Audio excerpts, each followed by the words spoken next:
Bismillahirrahmanirrahim. Assalamualaikum warahmatullahi wabarakatuh.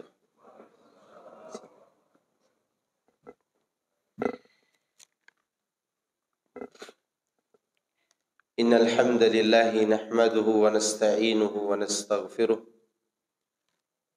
wa na'udzu billahi min shururi anfusina wa sayyiati a'malina. May yahdihillahu فلا مضل له ومن يضلل فلا هادي له وأشهد أن لا إله إلا الله وحده لا شريك له وأشهد أن محمدا عبده ورسوله صلى الله عليه وعلى آله وصحبه أجمعين ومن سار على نهجه واستنى بسنته واهتدى بهديه إلى يوم الدين وسلم تسليما كثيرا مزيدا. أما بعد. Para jemaah sekalian, rahimani wa rahimakumullah. Alhamdulillah, di malam hari ini kita dipertemukan oleh Allah Subhanahu wa taala di Masjid Al-Istiqamah dalam rangka melaksanakan salah satu kewajiban kita, yaitu salat maghrib berjamaah.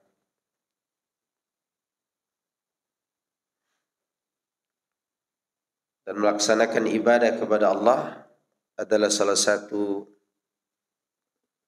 sarana untuk mendatangkan cinta Allah Subhanahu wa ta'ala. Maka semoga apa yang kita lakukan ini mendatangkan cinta Allah kepada kita. Karena tidak ada yang indah di bumi ini melebihi indahnya mendapatkan cinta dari Allah Rabbul Alamin. Orang-orang Islam dari zaman Rasulullah SAW atau dari zaman para nabi dan rasul, mereka sibuk melakukan kebaikan demi mendapatkan cinta dan ridha Allah Azza wa Jalla. Itu yang memotivasi mereka berbuat kebaikan. Sehingga mereka dengan mudahnya Allah masukkan ke dalam surga. Karena mereka berhasil mencari perhatian itu. Sedangkan orang-orang kufar, orang-orang munafikin, mereka sibuk mencari perhatian selain Allah Subhanahu wa ta'ala. Sehingga mereka mendapatkan murka dari Allah.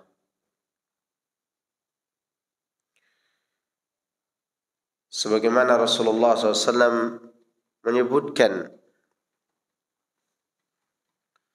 man iltamasa ridallah bisakhatin nas radhiyallahu anhu wa arda anhu nas.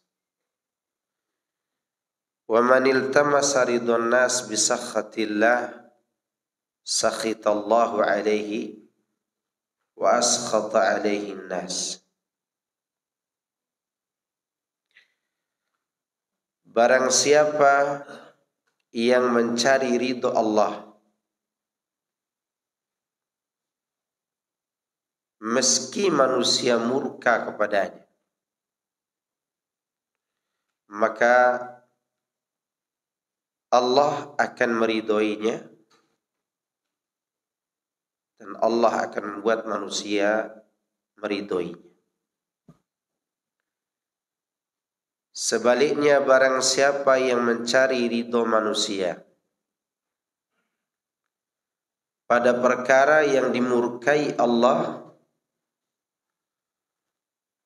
maka Allah akan memurkai orang tersebut dan Allah jadikan manusia juga ikut memurkainya. Dan itu sudah terjadi.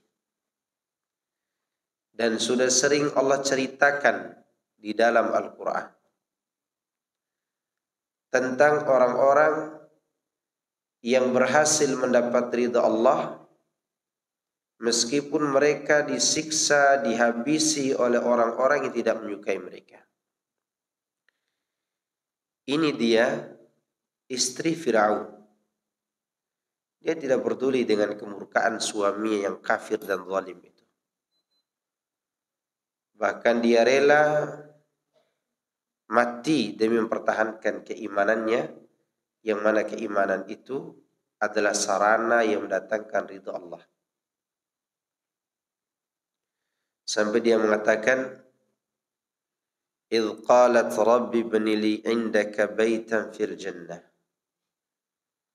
wa najjini min fir'aun wa 'amalihi wa najjini minal qaumidh dhalimin." Ya Allah, bangunkan bagiku rumah di sisimu, itu di surga, dan selamatkanlah diriku dari kezaliman Firaun serta amal perbuatannya,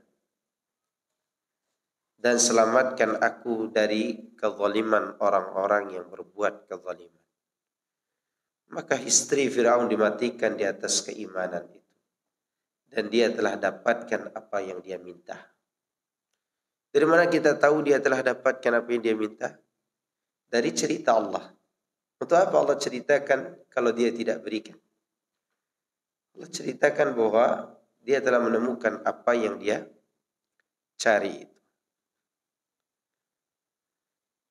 Sebaliknya orang-orang yang berusaha mencari pengikut, mencari alasan untuk membenarkan kedustaan dan kekafirannya, mereka dapatkan pengikut itu. Tapi mereka tidak temukan kenikmatan dalam kehidupan. Contoh Firaun itu sendiri. Tidak ada raja yang kuat dan begitu hebat tentara dan istananya yang takut kepada anak-anak kecil selain Firaun, atau orang yang datang belakangan setelah itu. Tapi yang paling masyhur adalah Firaun.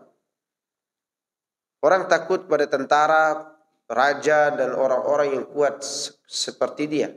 Tapi Firaun malah takut kepada anak-anak kecil. Kenapa? Karena selama ini dia mencari perhatian manusia dan pengikut untuk diri. Dan dia pun binasa tanpa harus melumuri darah di pedangnya Nabi Musa dan pengikutnya. Dia mati di dalam lautan. Demikianlah orang-orang dulu yang Allah ceritakan. Ya. Namun kita hari ini subhanallah, hanya karena kita takut meninggalkan kebiasaan nenek moyang kita takut dicela. Kita takut dicaci maki. Kita takut dikatakan apalagi Wahabi. Kita takut dikatakan intoleran. Semua itu adalah rasa yang selama ini menghampiri orang-orang terdahulu yang telah hina. Rasa takut itu takut tidak dimuliakan oleh kaumnya gara-gara meninggalkan kebiasaan kaumnya yang bertentangan dengan syariat. Itu adalah sifat yang sangat buruk. Sebaik apapun akhlak seseorang, sifat ini kalau masih ada maka dia tetap binasa. Mana contoh? Abu Talib. Siapa orang kafir terbaik yang paling baik di bumi ini? Ya Abu Talib. Dia korbankan perasaannya, dia korbankan hartanya, dia korbankan kedudukannya demi membela Rasulullah SAW. Tapi satu hal yang tidak berani dia lakukan, mengucapkan la ilaha illallah dan meninggalkan kebiasaan nenek moyang. Karena takut dicela oleh kaumnya. saking dia takut dicela oleh kaumnya, setelah mati pun dia takut dicela. Kan di akhir hayat Rasulullah tawarkan la ilaha illallah kepadanya. Dan begitu Abu Jahal mengatakan arghibun anta an millati Abdul Muttalib. Apakah kau enggak suka dengan ajaran Abdul Muttalib? Takut dicela oleh kaumnya setelah mati, padahal apa urusannya dicela setelah mati? Sedangkan di dalam hati kecil Abu Talib itu ada keinginan yang meronta-ronta ingin masuk Islam. Tapi terhalangi dia dari keinginan baik itu gara-gara dia cari ridho Abu Jahal. Padahal Abu Talib orang terbaik, orang yang paling baik. Bahkan Abu Bakar pernah menangis ketika datang tangan ayah Abu Bakar berbaiat di Rasulullah SAW. Abu Bakar menangis. Kenapa kau menangis, Abu Bakar? Ditanya Rasulullah SAW. Dia mengatakan tangan ini seharusnya tangan Abu Talib, karena dia yang telah membela engkau. Apa yang menyebabkan Abu Talib jauh dari Allah? Rasa perhatian manusia yang lebih besar daripada perhatian Allah. Maka oleh karenanya malam hari ini kita berusaha untuk membahas hal-hal yang berkaitan dengan perkara-perkara yang mendatangkan cinta Allah sehingga hubungan kita dengan Allah semakin baik. Ikhwani fi din, azakumullah. Tidak ada hubungan yang paling baik selain hubungan orang kerdil dengan orang yang besar. Orang besar dengan orang kerdil berhubungan adalah suatu hubungan yang ajaib. Lalu bayangkan hubungan kita sebagai hamba dengan Rabb yang menciptakan kita. Ini hubungan yang paling mulia. Kita mencintai Allah adalah kewajiban yang paling wajib. Tetapi Allah mencintai kita adalah keajaiban yang sangat menakjubkan. Kenapa? Karena mencintai orang kaya, mencintai yang segala-galanya dia punya, wajar. Tetapi yang kaya, yang maha besar, yang maha agung itu mencintai manusia yang kerdil seperti kita, sungguh luar biasa. Namun dia telah memberikan ketetapan agar kita dicintai olehnya. Agar hubungan kita dengan Allah semakin baik. Di antaranya Nabi SAW mengatakan, ittaqillaha haitsu ma kunta. Bertakwalah kepada Allah dimanapun engkau berada. Kalimat ini tidak bosan-bosan kita sampaikan. Kenapa? Karena kita hidup di zaman yang membutuhkan ketakwaan. Kita hidup di zaman yang membutuhkan urusan ini. Di mana hari ini di depan kita, di belakang kita, samping kiri kanan, bahkan di rumah kita, maksiat ditawarkan setiap waktu. Kita ini seperti berada dalam samudra lautan yang luas, gelap gulita tanpa cahaya. Di depan kita ada batu karang dan ombak besar. Kita tidak tahu akan kemana. Yang kita butuhkan pelita dan kekuatan. Pelita adalah ilmu, kekuatan itu adalah takwa. Kekuatan tangan untuk mengendalikan perahu, itulah takwa. Kalau kita tidak mampu mengendalikan perahu kita, pada saat itu kita mati padahal kita punya cahaya. Atau sebaliknya kita punya kekuatan tapi tidak punya cahaya, seperti itulah perahu yang kita kendalikan dengan kekuatan tanpa ilmu. Maka oleh karenanya ikhwan fillah azakumullah, takwa adalah perkara yang paling utama yang harus kita kedepankan dalam semua urusan. Di mana itu? Haitsu ma kunta. Dimanapun engkau berada. Ada orang, enggak ada orang, tetap harus kita berusaha untuk bertakwa. Dan Allah berjanji orang-orang yang bertakwa itu akan diberikan kemenangan yang besar. Di mana Allah katakan, ya ayyuhalladzina amanu taqullaha wa qulu qawlan sadida. Yuslih lakum a'malakum wa yaghfir lakum dhunubakum. Wa may yuti'illaha wa rasulahu faqad faza fawzan 'azima.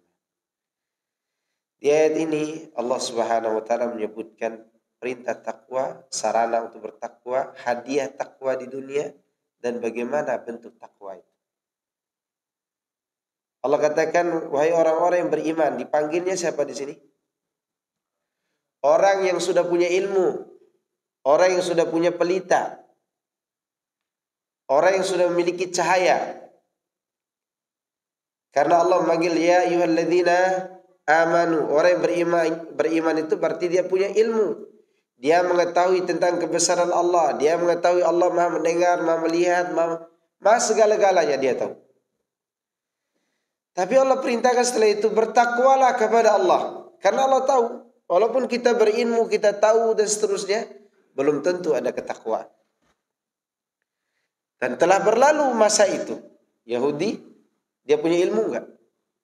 Dia tahu ilmu tentang kebesaran Allah, mukjizat Nabi Musa. Bahkan mereka dari generasi-generasi mewariskan kitab Nabi Musa dan Nabi Isa yang menerangkan ilmu itu.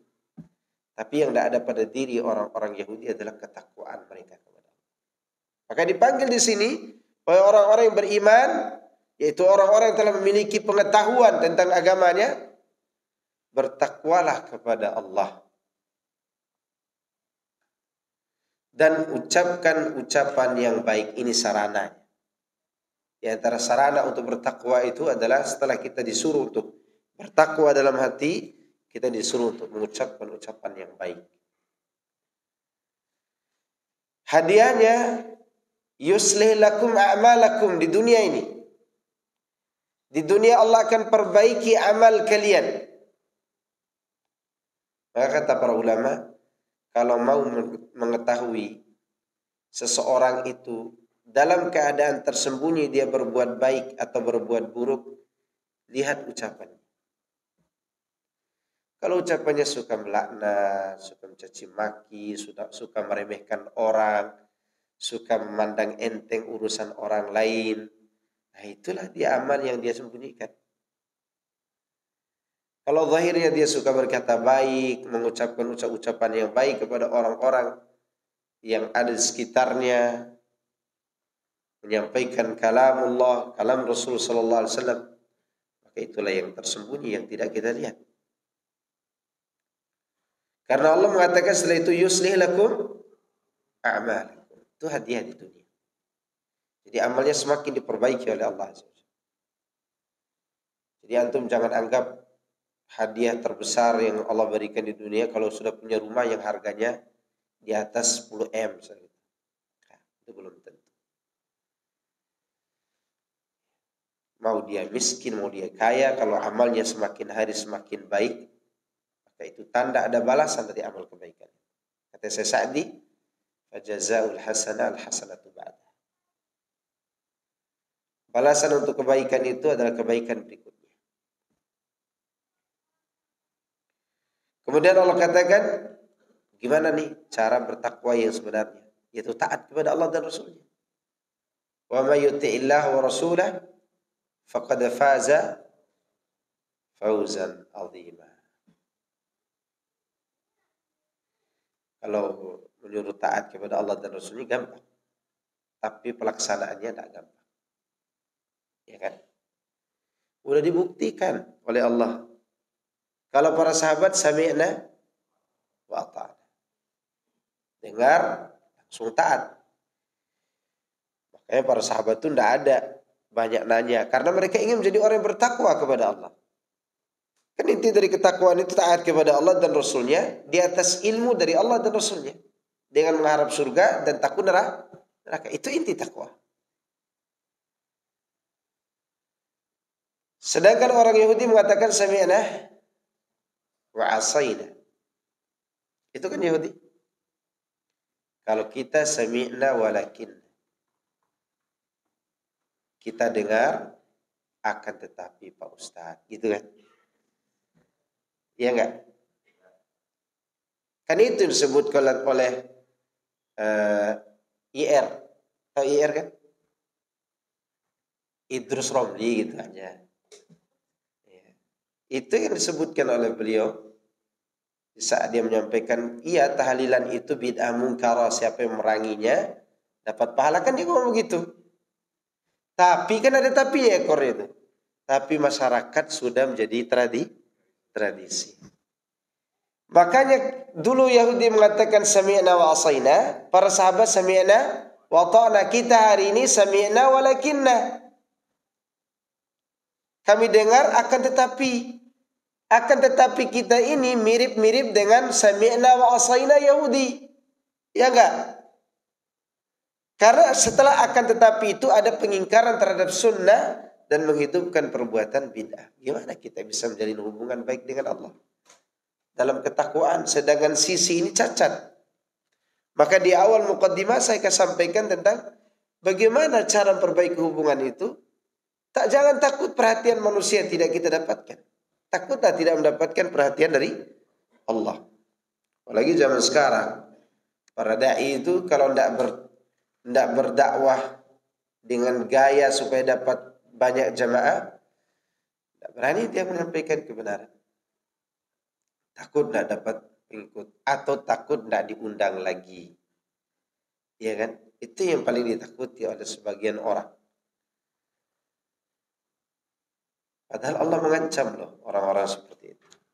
Maka ketakwaan itu tidak sekedar ucapan, tapi actionnya mana? Wa may yuti'illaha wa rasulah. Maka barulah dapat faqad faza fawzan 'azim.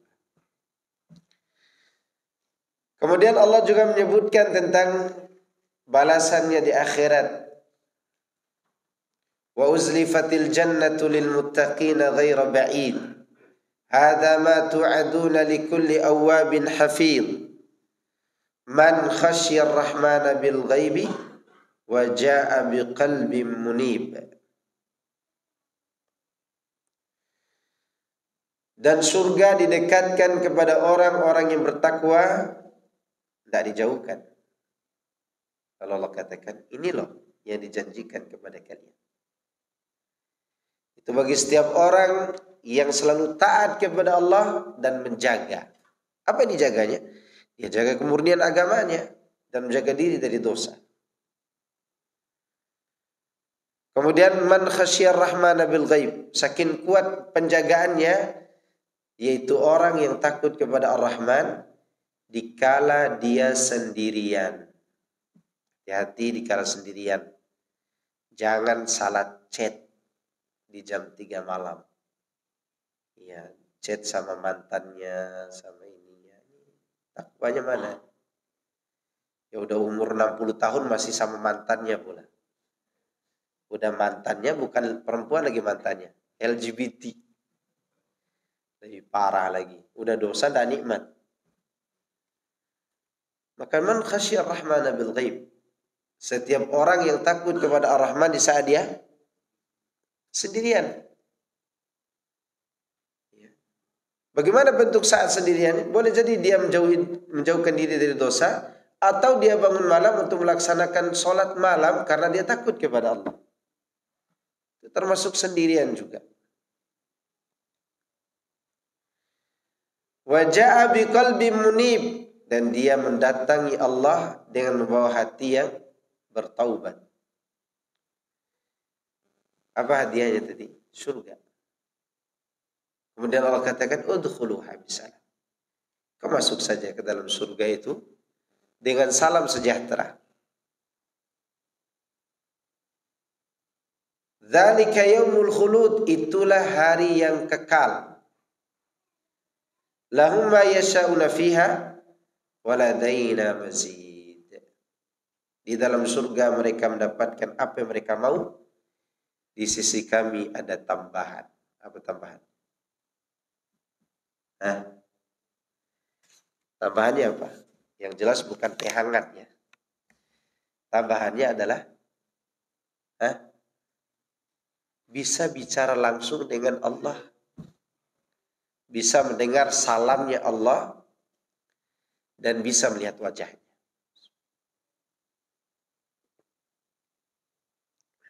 Itu tambahan tersebut. Sebagaimana disebutkan dalam hadis yang sahih, idza dakhala ahlul jannati al-jannata wa ahlun nari nara.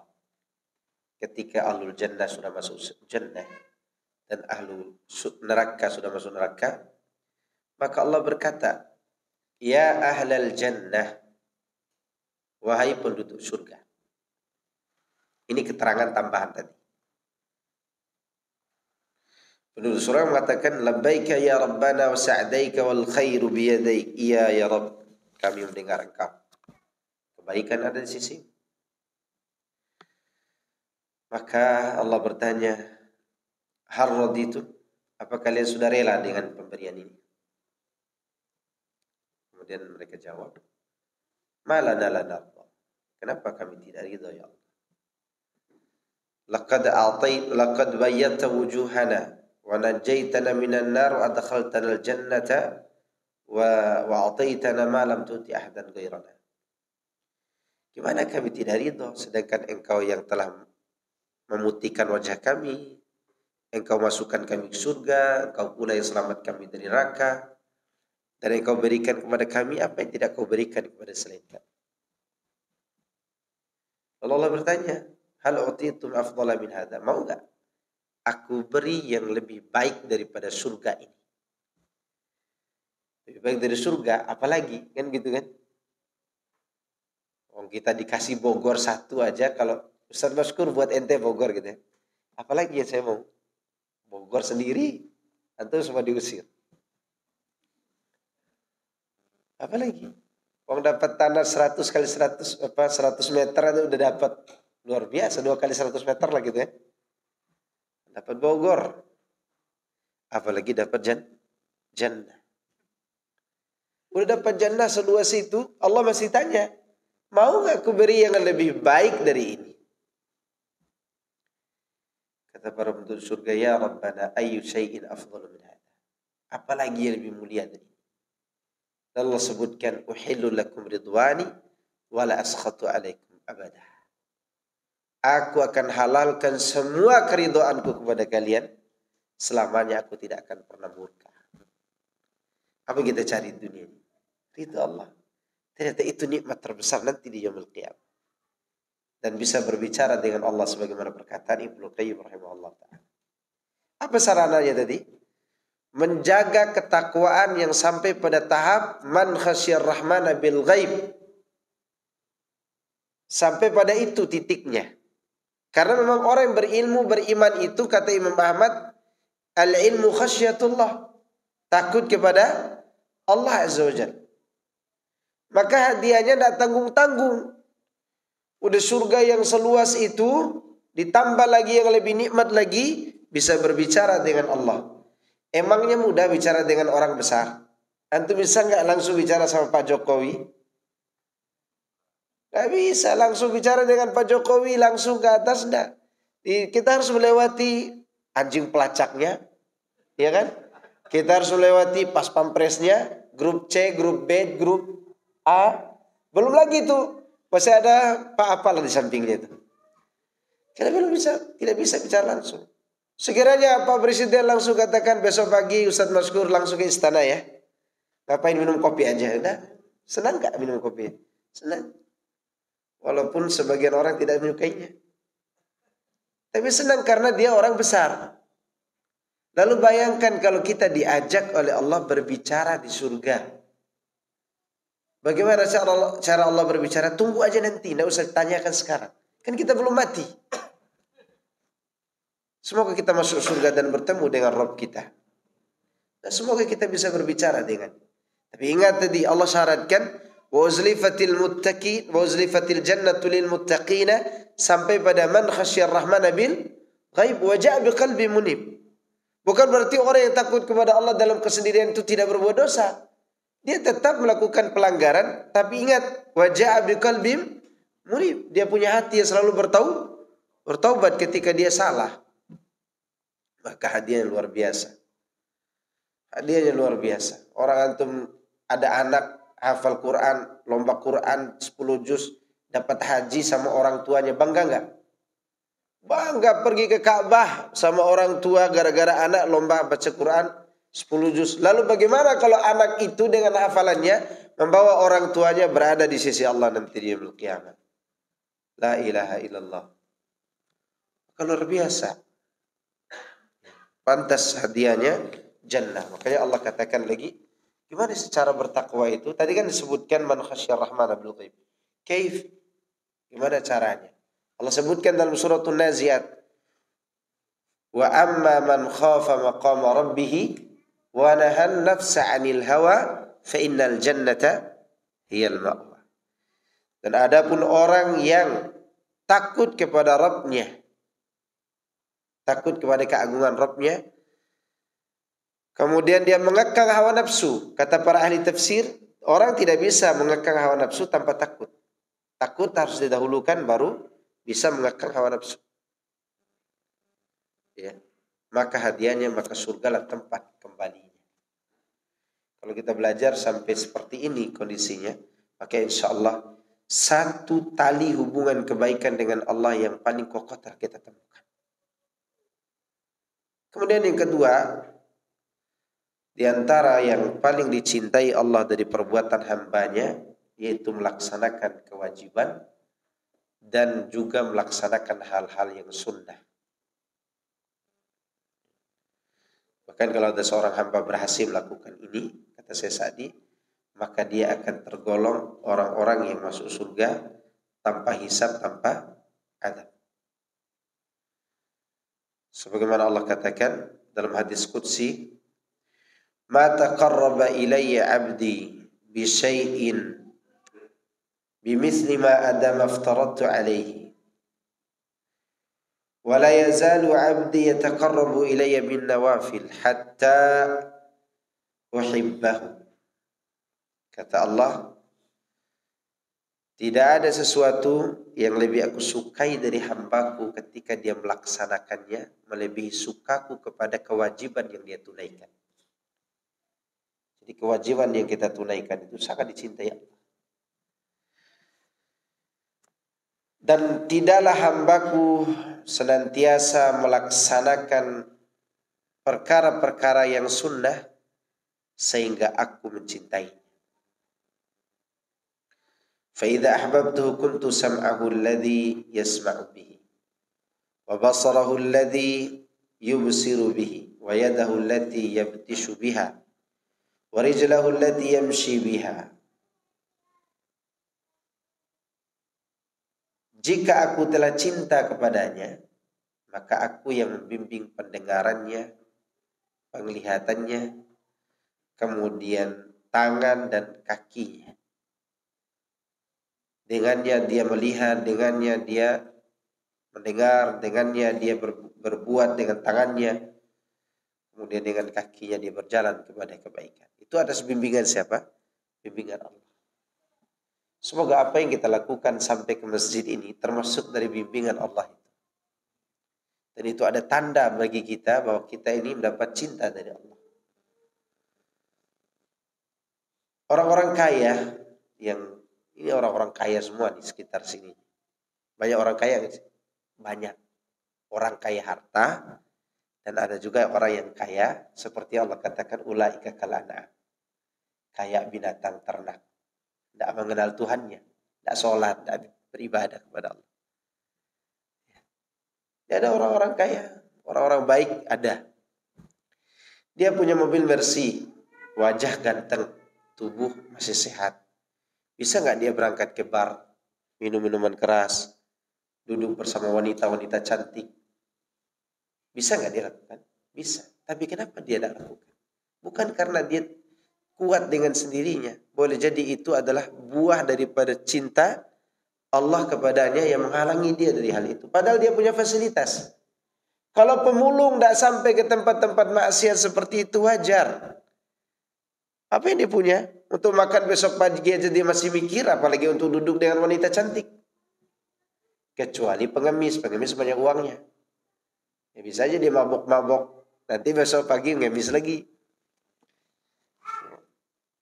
Kok Ustaz tahu ya? Karena saya pernah nanya langsung.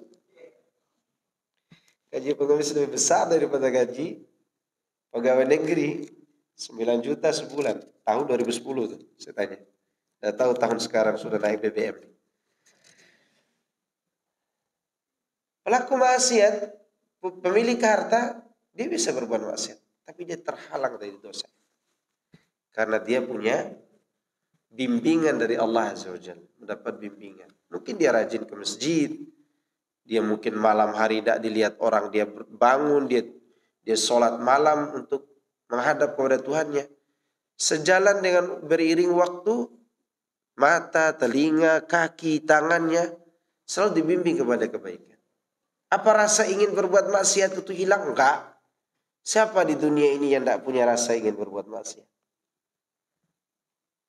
Ini laki-laki semua ini kalau jujur semua suka untuk berbuat maksiat kepada wanita cantik. Ya kan? Kalau tidak suka berarti impoten. Itu yang disebut nafsu. Nafsu itulah yang disuruh oleh Allah tadi untuk dikekang. Gimana cara kekangnya? Takut kepada Allah. Di antara sarana yang lain, cari bimbingan Allah dengan melaksanakan kewajiban dan berusaha menegakkan yang sunnah. Sehingga kita dapatkan cinta dari Allah, Allah lah yang membimbing kita. Nabi Yusuf alaihissalam, di mana dia berada waktu itu? Di tempat yang tersembunyi, tidak ada CCTV, pintu berlapis-lapis, ya enggak? Pintunya berlapis-lapis. Tidak ada yang lihat, pembantunya disuruh keluar kok. Suaminya lagi berburu. Nabi Yusuf ada di situ. Wanita itu bukan pelacur, wanita pilihan penguasa Mesir. Ya tentu tidak mancung bibirnya, tidak. Pasti cantik wajahnya, mancung hidungnya, dan juga cantik itu. Tidak mancung gigi. Tentu nafsu laki-laki ada, tapi dia terhalangi dari bimbingan Allah. Laula ar-ra'a burhana rabbi. Karena dia sudah berusaha sebelumnya selalu cari perhatian dalam menjalankan ketaatan kepada Allah, meskipun dia berada di tengah-tengah kerajaan orang-orang musyrik. Ya kan? Tapi dia bisa menegakkan kewajiban dia kepada Allah Azza wa Jalla. Itulah yang kita cari di dunia ini. Makanya Allah berjanji, kalau dia bisa melaksanakan kewajiban yang dicintai Allah, kemudian dia melaksanakan yang sunnah-sunnah, lalu Allah tambah cinta kepadanya, semua dibimbing oleh Allah. Kemudian Allah janji lagi, wala in sa'alani la'utiyannahu. Kalau dia minta kepadaku, aku kasih. Wa in ista'adani la'uidhannahu. Kalau dia minta perlindungan, aku lindungi. Wa ma taradtu an syai'in ana fa'iluhu taraddadi an qabdi nafsi abdil mu'min. Yakrahul mauta wa akrahu musa'atahu wa la budda lahu minhu. Tidak ada sesuatu yang aku tidak ingin lakukan, aku ragu melakukannya melebihi raguku terhadap pencabut nyawa hambaku yang beriman. Karena hambaku tidak mau mati, aku pun tidak mau menyakitinya dengan sesuatu yang dia tidak mau. Artinya sebenarnya Allah kalau mau, Allah biarkan orang ini hidup terus, Allah biarkan dia hidup untuk selamanya. Tapi apa mau dikata, ajal telah ditentukan begini. Jadi Allah Subhanahu wa taala betul-betul berjanji kepada orang yang melaksanakan kewajiban itu akan dicintai oleh Allah. Kemudian dalam pelaksanaan kewajiban itu, bagaimana supaya sempurna kita dapatkan cinta Allah itu? Agar hubungan cinta kita dengan Allah semakin baik dan semakin kuat, maka kita harus mengetahui dari ayatul mihna. Ayat ujian namanya. Apa ayat ujian? Ada yang tahu ayat ujian enggak di sini? Ustaz sering sampaikan kok itu. Qul in kuntum tuhibbunallah fattabi'uni yuhibbukumullah wa yaghfir lakum dzunubakum. Ini inti daripada semua hubungan. Dalam melaksanakan kewajiban, dalam menegakkan ketakwaan, dalam mencintai Allah, dalam takut kepada Allah. Siapa yang diikuti? Rasulullah SAW. Orang Nasrani takut enggak kepada Allah? Yang pendeta-pendetanya takut enggak? Yang masih taat-taat itu? Takut sebagiannya. Takut sebagian. Bahkan masih ada ditemukan mereka yang pendeta yang taat itu, yang kisisin mereka yang takut itu ada. Tapi cara mereka untuk mendapatkan ridha Allah, untuk merealisasikan takut itu tidak tahu. Makanya Allah katakan jika kalian mencintai Allah, ikuti aku. Maka orang sufi, orang tarekat, ya orang-orang yang zikirnya geleng-geleng kepala, yang sambil menangis-nangis itu, mereka punya rasa takut. Tapi pertanyaan adalah, ketika mereka melakukan itu, ritual zikir seperti itu, dilakukan nggak oleh Nabi mereka? Maka tidak dibuktikan, tidak terbukti mereka cinta kepada Allah kalau begitu. Ya enggak? Berarti hubungan mereka retak dengan Allah. Orang ahlul bidah sholat 5 waktu, sholat sunnah. Tapi pertanyaannya, apakah Rasulnya mengajarkan cara seperti itu? Tidak. Makanya Allah menurunkan ayat mihnah ini. Ayat ujian namanya. Qul in kuntum tuhibbunallah fattabi'un. Balasannya adalah yuhibbukumullah wa yaghfir lakum dzunubakum. Allah akan ampuni kalian dan Allah akan mencintai kalian dan Allah akan mengampuni kalian. Wallahu ghafurur rahim. Dan Allah Maha Pengampun lagi Maha Penyayang. Itu indahnya hubungan seorang. Karena Nabi SAW diutus untuk apa? Untuk merekatkan hubungan hamba dengan Tuhannya. Lalu ditelantarkan, pantas enggak? Enggak pantas. Masih ada?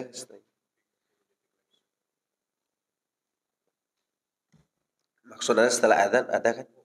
Ya. Baik. Adzan dulu. Kita lanjutkan poin yang ini. Mungkin nanti setelah subuh juga akan kita lanjutkan. Insyaallah.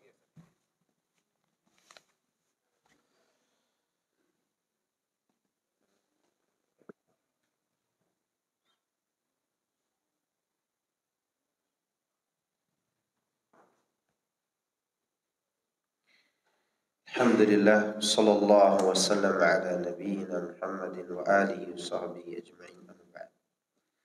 Kita lanjutkan sedikit. Di antara perkara yang menjalin hubungan cinta kita dengan Allah setelah mengikuti Rasulullah SAW, tentunya mengikuti Rasulullah itu tidak gampang ya. Tidak gampang. Tidak segampang yang kita kira. Mungkin kita sekarang udah ngaji ya, gampang kita lihat. Coba kita tengok ke belakang sebelum kita ngaji. Betapa sulitnya kita mengikuti sunnah. Setelah kita melalui orang tua kita, ada paman kita. Setelah melalui paman kita, ada guru ngaji kita.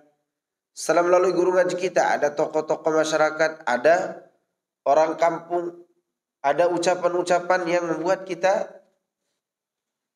takut untuk melaksanakan itu. Itu menunjukkan tidak gampang.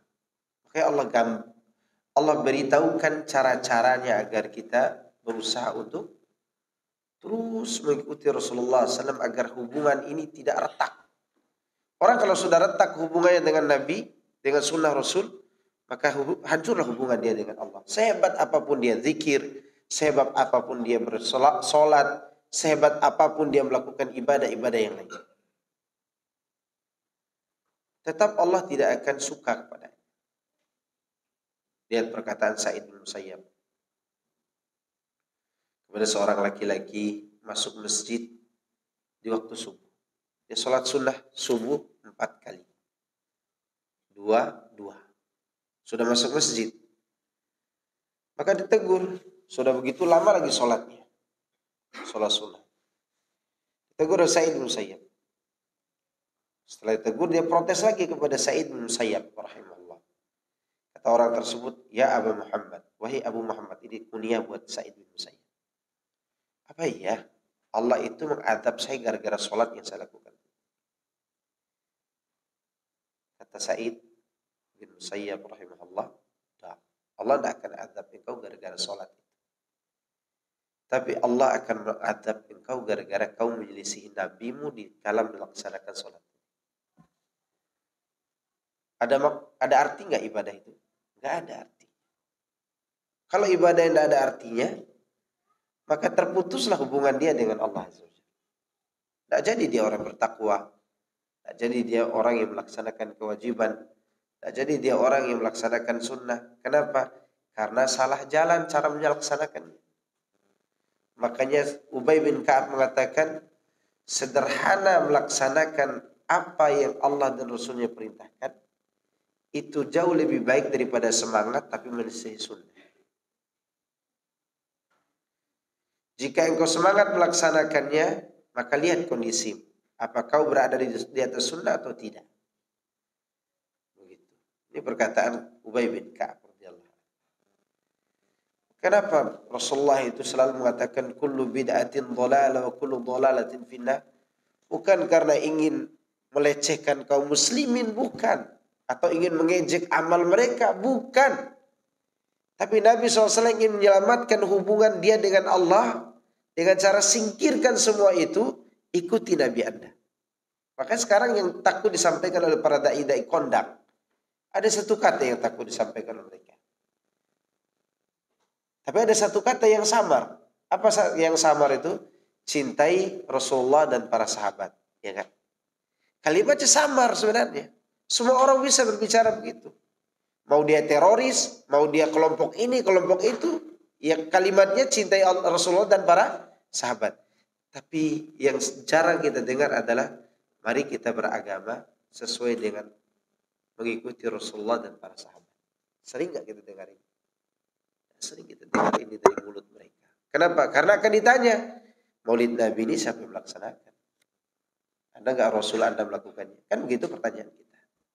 Maka mereka itu tidak berani mengucapkan, ayo kita beragama sesuai dengan Rasulullah dan para sahabat. Tapi mereka selalu mengatakan, cintailah Rasulullah SAW dan para sahabat.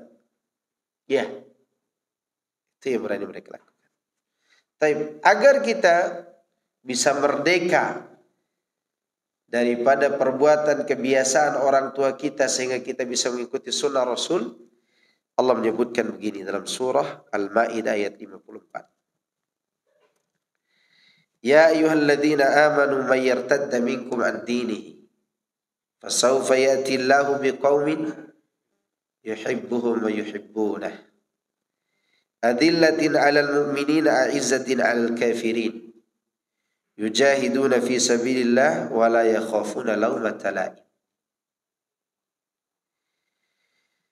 Wahai orang-orang yang beriman, siapa di antara kalian yang meninggalkan agamanya, Allah pasti akan datangkan suatu kaum yang Allah cinta kepada mereka, mereka cinta kepada Allah. Bagaimana sifatnya? Satu, adzillatin 'alal mu'minin. Mereka rendah hati kepada kaum mukminin. Tidak sombong kepada kaum mukminin. Dua, aizzatin 'alal kafirin. Mereka itu bersikap tegas kepada orang-orang kafir. Jangan dibalik, gereja dijaga, kajian dibubarkan. Ya kan? Ini malah dibalik. Gereja dijaga, kajian dibubarin. Sifat orang-orang yang dicintai Allah dan mereka cinta kepada Allah itu adillatin 'alal mu'minin. Mereka tawadu, rendah hati kepada kaum mukminin dan bersikap tegas kepada orang kafir. Kemudian yang ketiga, yujahiduna fi sabilillah. Mereka berjuang di jalan Allah, berjihad. Sedangkan menuntut ilmu dan mengajarkan ilmu, kata para ulama, qasimul jihad. Bagian dari jihad. Kemudian yang keempat, sifat mereka, dan ini menjadi inti, wala yakhafuna laumata laim. Dalam melaksanakan semua yang disebutkan tadi, mereka tidak takut celaan orang-orang yang mencela. Ya kan? Intinya di sini semuanya. Orang tidak mau ikut sunnah, tidak mau meninggalkan bid'ah, takut dicela orang. Padahal kalau ditanya siapa Nabi yang Anda syahadatkan? Wa asyhadu anna Muhammadar Rasulullah, kan begitu mereka syahadat. Begitu pelaksanaan seakan-akan mereka menyaksikan nenek moyang kami lah yang menjadi Rasul yang diikuti. Iya. Kalau Rasul disaksikan sebagai Rasul, apa fungsinya kalau tidak diikuti? Harusnya diikuti. Tapi kenapa mereka tidak ikuti? Karena tidak ada ini. La yakhafuna laumata laim. Sebaliknya mereka takut dicela orang, itu yang jadi masalah. Ingat ya, saya sudah sering sampaikan. Cara musuh-musuh Islam menjauhkan kita dari agama kita ini agar kita tinggalkan ajaran Allah dan Rasulnya, salah satu dari dua cara. Kita dirangkul atau dibuli. Ya kan? Ditawarkan, udahlah, nggak usah difatwakan haram rokok tuh. Kan nanti dikasih uang juga oleh pabrik rokok. Dari kumpulan pertama haram rokok, begitu sampai di Jakarta makruh. Kenapa? Ada fulus lebih banyak di Jakarta. Kenapa? Karena diberikan fasilitas. Dirangkul agar fatwanya berubah. Dirangkul agar dia tinggalkan agamanya. Dirangkul agar dia mengatakan semua agama sama. Kan begitu? Fulus. Kalau tidak mampu dengan cara ini, maka kita dihantam dengan cara kedua. Dibuli, ya kan? Dan kedua-duanya telah ditawarkan kepada Nabi Sallallahu Alaihi Wasallam. Muhammad, kau berhenti dakwah ya, kau jadi raja. Paling kaya, dapat istri cantik-cantik, ente tinggalkan dakwah ini. Ini namanya merangkul atau membuli? Merangkul. Tawarin, sini. Tapi tidak mau. Kemudian dikatakan, ente, lanjut ya sedikit ya. Ente sembah Tuhan kami setahun, kami sembah Tuhanmu setahun. Tidak mau. Kalau begitu usap saja wajah dan wajah patung kami. Turunlah ayat, qul ya ayyuhal kafirun sampai lakum dinukum waliyah. Maka Rasulullah pun dan para sahabatnya mempraktikkan wala yakhafuna laumata la'im. Kalau mau hubungan kita dengan Allah semakin baik, miliki sifat ini. Ketika Anda melakukan kebaikan, miliki sifat ini. Ya. Jangan takut dicela orang yang mencela. Apalagi antum sudah mulai memanjangkan jenggot, naikkan celana, istri sudah pakai jilbab, sudah mulai tutup aurat, pasti dibully orang. Wah, kemarin istrinya udah kayak artis, bodinya sekarang udah ditutup auratnya. Udah tidak cantik lagi, kata temannya, kata tetangganya. Bulian gak itu? Bulian. Ayolah kita ngumpul lagi sama-sama wanita ini, wanita kaya-kaya, pakai berlian, pakai ini itu gitu. Mana kau bisa nampakkan lagi berlianmu setangan kemarin? Ya kan? Mana kakimu yang penuh dengan emas itu kan ditanya begitu sama teman-teman. Kalau pakai jilbab begini, ada kelihatan tidak seru katanya. Ketinggalan zaman, padahal mereka tidak berjilbab, yang ketinggalan zaman. Ya kan? Orang jahiliyah pakai jilbab enggak? Enggak. Padahal malah orang modern yang pakai jilbab. Zaman Rasulullah SAW. Nah, itu bulian namanya. Maka oleh karenanya di sini Allah menyebutkan 4 sifat orang-orang yang mencintai Allah dan Allah balas cinta mereka di dalam ayat ini ya, surat Al-Maidah ayat 54. Pertama, adzillatin 'alal mu'minin, tawadu kepada kaum mukminin. Yang kedua, aizzatin 'alal kafirin. Ya udah kalian kafir sudah selesai. Lakum dinukum waliyadin. Tidak usah terlalu lebay alay letoy lapor kepada negara bahwa kita ini tidak toleransi. Ya, wong kita juga dikatakan kafir kan oleh mereka. Sekarang kata mereka kita ini pengingkar Tuhan mereka. Pengingkar artinya apa? Kafir. Cuman beda bahasa. Kita pakai bahasa Arab, mereka pakai bahasa Indonesia. Itu menunjukkan kita lebih keren sedikit. Ya kan? Kemudian yujahiduna fi sabilillah, mereka berjuang di jalan Allah. Gimana nih para pejuang nih? Berjuang, jangan takut. Kalau tidak bisa, sekarang tidak bisa kita angkat pedang karena memang belum waktunya jihad dengan pedang. Orang negara juga tidak membutuhkan kita yang tidak bisa perang kan. Sudah ada tentara, polisi yang pergi berperang ke Papua sana. Tapi kita bisa berperang dengan cara lain. Apa itu? Ilmu. Dan itu yang paling kita butuhkan sekarang. Karena orang kafir berperang dengan pemikiran. Kemudian yang keempat, nah ini yang paling penting nih. La yakhafuna laumata la'im. Miliki sifat ini. Seharusnya kita takut kepada Allah, jangan takut kepada orang yang mencela kita. Iya, dicela sebagai teroris lah, sebagai pencetus teroris, radikal. Ya, padahal kita tidak pernah. Dari tahun berapa masuk dakwah di Indonesia belum ada satupun yang menjadi teroris dari hasil dakwah para ustaz kita. Ya enggak? Iya, belum ada. Alhamdulillah ala kulli hal. Jadi begitu cara kita memperbaiki hubungan kita dengan Allah. Selain kita mencintai Allah yang dengan tulus, kita laksanakan ketakwaan, melaksanakan perintah. Cari tahu gimana nih cara untuk melaksanakan perintah yang merekatkan ibadah kita dengan Tuhan kita. Ternyata melalui mengikuti Rasul. Gimana supaya betah nih mengikuti Rasul? Harus punya perjuangan, harus punya keberanian. Orang yang beriman itu ada 3 hal yang paling penting dia miliki. Ilmu, berani, dan sabar. Ada orang berilmu tapi tidak berani. Ya mandek ilmunya. Ada orang berilmu, berani tapi tidak sabar. Suatu hari nanti dia tinggalkan ilmunya. Ada orang berilmu, sabar tapi tidak berani.